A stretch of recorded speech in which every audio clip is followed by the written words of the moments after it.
All right, so this is the Working with Real Estate Agents brochure. It is written by and provided by the North Carolina Real Estate Commission. It is designed to outline the various types of agency relationships that are available to you, the consumer, in a real estate transaction. So let's go ahead and get started. I will do my best to answer any questions up front for you and address any concerns, but if you do have questions, feel free to reach back out and I'll clarify those for you. Okay? All right. So this section here addresses what a seller's agent is. It's basically a listing agent. It's the person who represents the seller in the transaction. Their allegiance and their loyalty is to the seller. So if you're in a real estate transaction or you're interested in a property and you reach out to the listing agent, their interest is going to be focused on getting the best deal for the seller, not for the buyer. So just keep that in mind when working with agents or reaching out to random agents when looking at properties. The listing agent or the seller's agent is bound by obligation and duty to be loyal to the seller in those types of circumstances. So just keep that in mind. Um, Next section here, dual agent. So a dual agent is basically an agent that is acting on the interests of both the buyer and the seller. So typically what you'll see here is a listing agent who has a home for sale. Somebody calls this listing agent, the number on the sign, and they don't have a real estate agent that they're working with to represent them as a buyer, but they are okay with having the listing agent represent them in the transaction, as long as the listing agent's clients, so the sellers, as long as the sellers are okay with that, and they've written in writing, they've verified that they're okay with dual agency. That is fine. Just keep in mind with dual agency that the agent that is kind of in the middle can only act as an intermediary between the two parties. They cannot negotiate on behalf of the other party. So if the buyer, calls the agent and says, "All right, what's the best price we can get on this property?" Or, "Hey, I don't want to do these. I don't want these repairs when I move in. Will the seller do them?"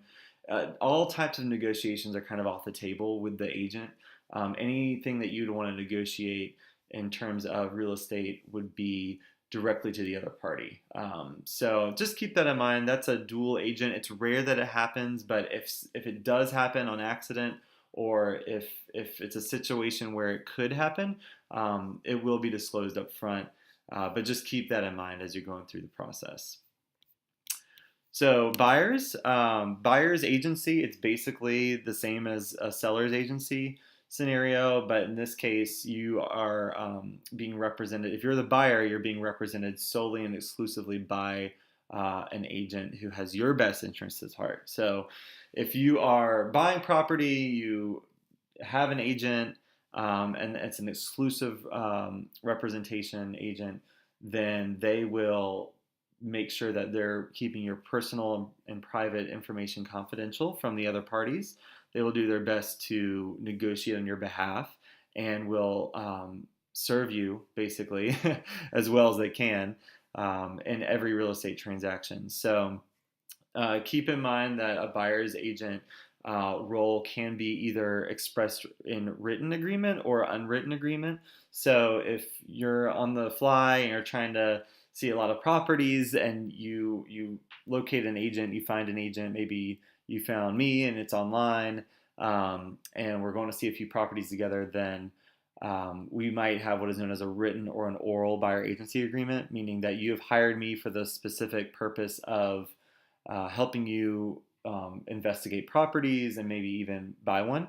And then when you do decide you want to buy a property, that oral arrangement has got to be reduced to writing as per the commission guidelines and the law, really.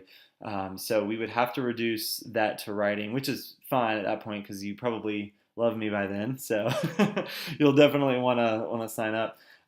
Most of the time with buyer's agency, you're going to need to sign a buyer agency agreement within the first couple days of working together.